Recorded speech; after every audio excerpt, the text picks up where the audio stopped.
Gospel according to Mark, the 2nd chapter. Glory to you, O Lord. One Sabbath, Jesus was going through the grain fields, and as they made their way, his disciples began to pluck heads of grain. The Pharisees said to him, "Look, why are they doing what is not lawful on the Sabbath?" And Jesus said to them, "Have you never read what David did when he and his companions were hungry and in need of food?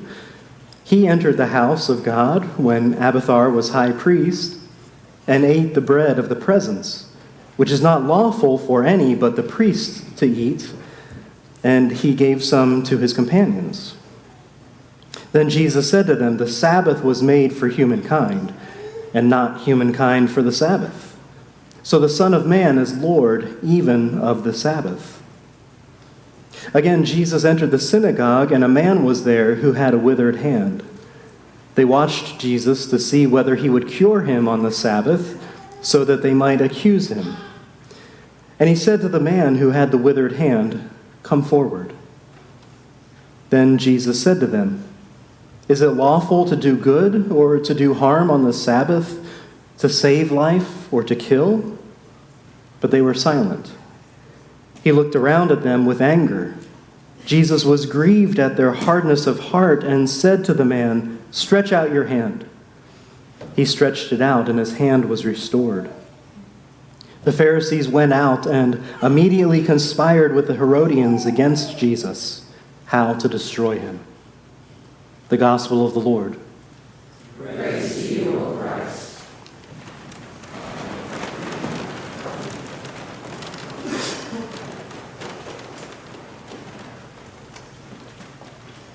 Any of you who have ever been through a confirmation program before, or even just been a participant in a regular Sunday school class, this may not surprise you too much. But over the past 2 years of our confirmation program, which our ladies were a part of here at St. Paul's, at the beginning of every class, the question was asked, "Why are we here? What are we doing?"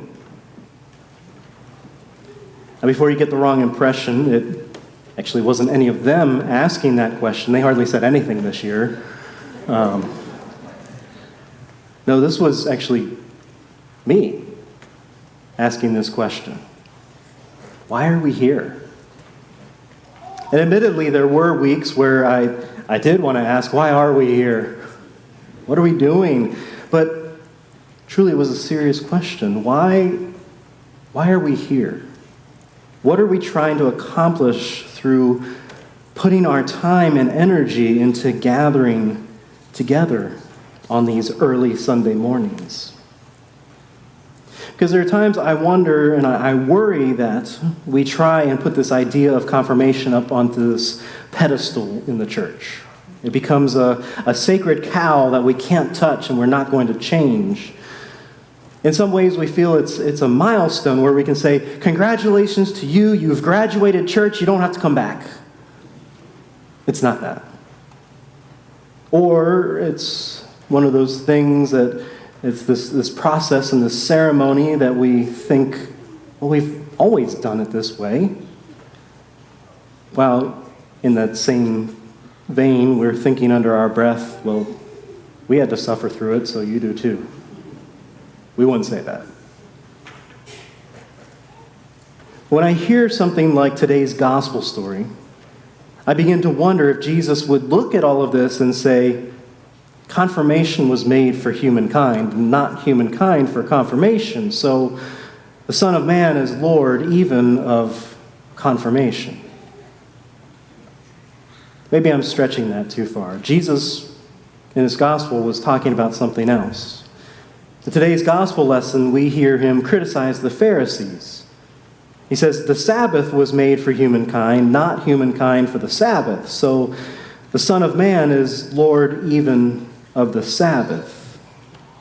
And really, there's probably a bunch of things he could fill in that blank with, don't you think? But he was angry. Why? Well, the Pharisees were criticizing Jesus in that moment because he was, what? He was doing stuff on the Sabbath. And their tradition told them that on the Sabbath, you're not supposed to do stuff. It was this command from a long time ago, from the 10 Commandments, the covenants, the 10 words that were given by God to Moses off Mount Sinai to pass to the Israelites.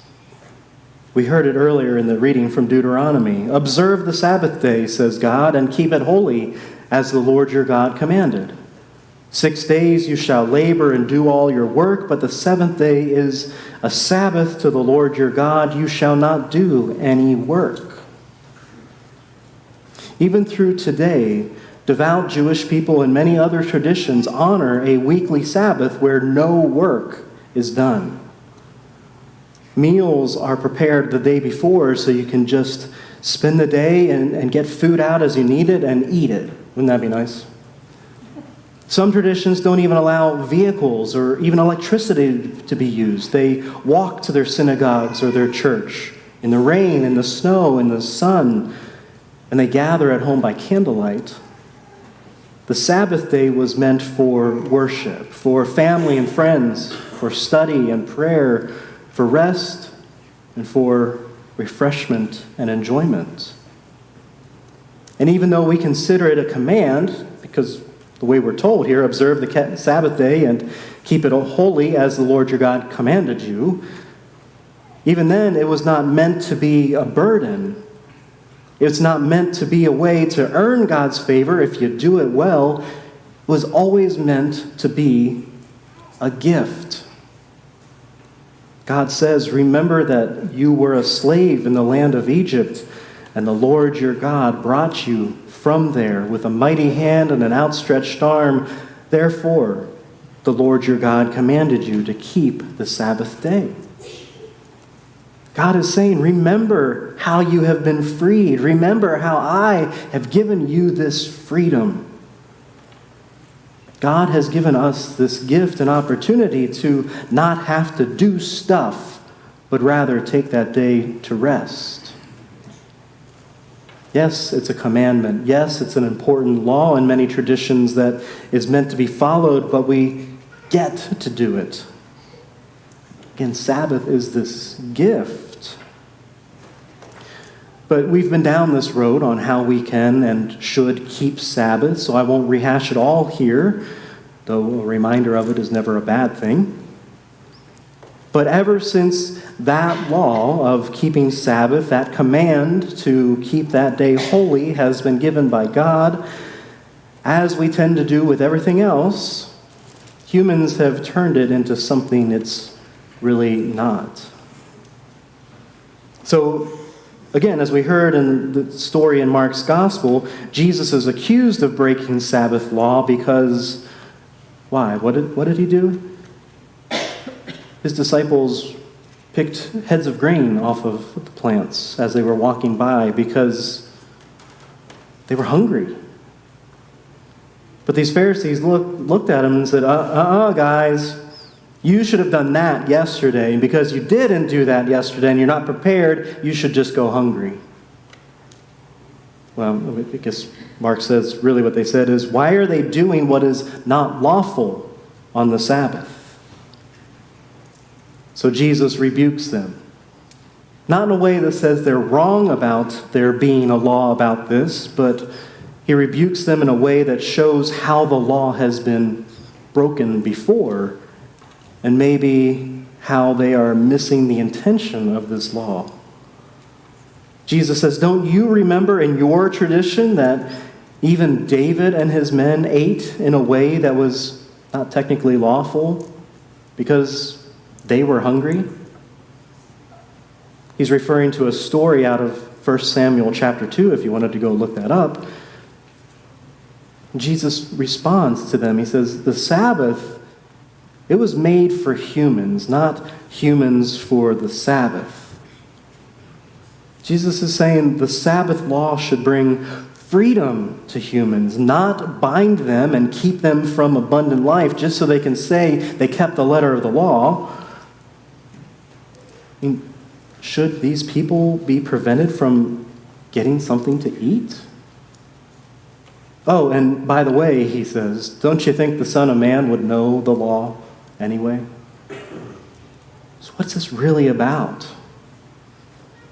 We hear the next thing he does to try to find out what they're really concerned about, he heals somebody. Right? Should I allow this person to suffer just because the law says not to do what it would take to heal him? The Sabbath was meant to bring life. God's laws are meant not to be a test to whether we can do things right, but to provide a way of life and wholeness for everybody. But back to that thing that's on all our minds today, confirmation. That question we would frequently ask, why are we here? What are we doing? What are we trying to accomplish by being here together? Are we trying to live up to the Lutheran law so that Dr. Martin Luther doesn't roll over in his grave? Is there some deeper intention of what we're gathering for? Remember, the Son of Man is Lord even of confirmation.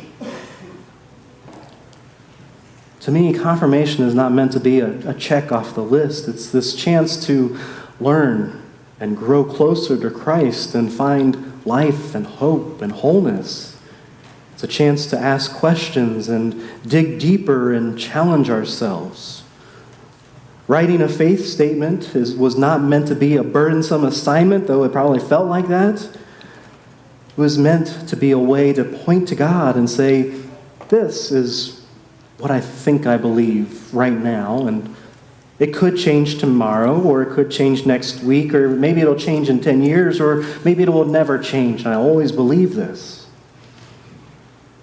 I mean, it may not always feel like it, but this was a gift to us to grow within ourselves and to grow closer to God. It was an opportunity not meant to be kept just for our 8th graders, but as an example for all of us to grow and connect with God. So how can we continue to seek the ways of how Jesus brings life and goodness and hope to our world? Rather than getting bogged down and tied down by all the letters of the law, can we instead listen and see where God is offering us freedom and wholeness of life and offering that for everyone so that abundant life can be there for all? So Macy and Kaylin and Chloe, we wish you the best in this journey.